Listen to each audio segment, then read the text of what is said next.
Video आज हम बात करने वाले हैं बोरुतो मांगा के बारे में, क्योंकि अगले ही चैप्टर में हमें वो देखने वाला है जो हम चाहते हैं, मामोशी वर्सेस कोनोहा विलेज। मेरा क्वेश्चन यहाँ पर ये घूम रहा है मामोशी के लिए कि यहाँ पर ईडा को मामोशी सिस्टर क्यों कह रहा है।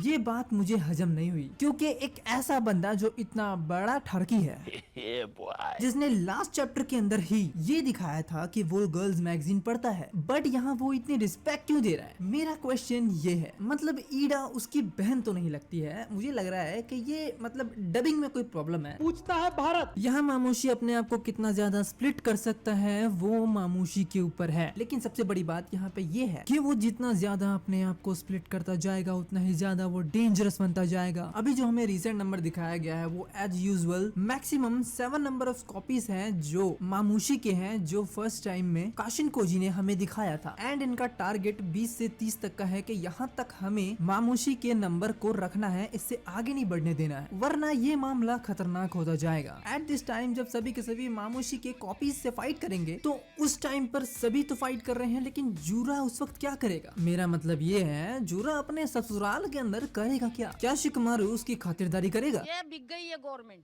अब गवर्नमेंट में कुछ नहीं है, सारे मिलके हमको पागल बना रहे हैं।